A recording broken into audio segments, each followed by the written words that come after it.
میرے والدین نے اپنی زندگی میں میرے بھائیوں کو، دو بھائی تھے، ان کو جائیداد تقسیم کر دی، اور پھر میرے والدین دنیا سے چلے گئے یا میرے والد دنیا سے چلے گئے، تو ہمارے بھائیوں نے بھی وہ جو ان کو تقسیم کی تھی، دونوں بھائیوں نے اپنی اپنے گھر بنا کے اپنا وہ خوشی سے رہ رہے ہیں، تو اپنی بہنوں کو حق نہیں دیا۔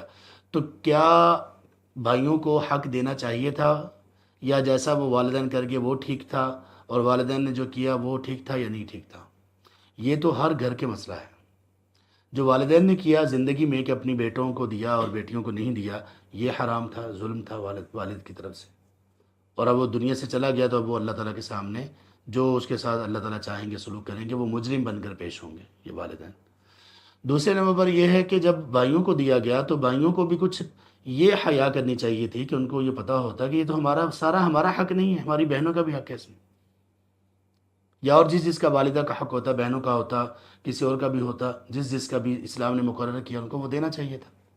یہ ساری کی ساری جو چیزیں ہیں نا، یہ اس حدیث کے اندر آتی ہیں۔ یہ اللہ کے مال میں ناحق اس میں تصرف ہے، اور ناحق اس کا استعمال ہے، اور ایسے لوگوں کے لیے جہنم کی آگ ہے۔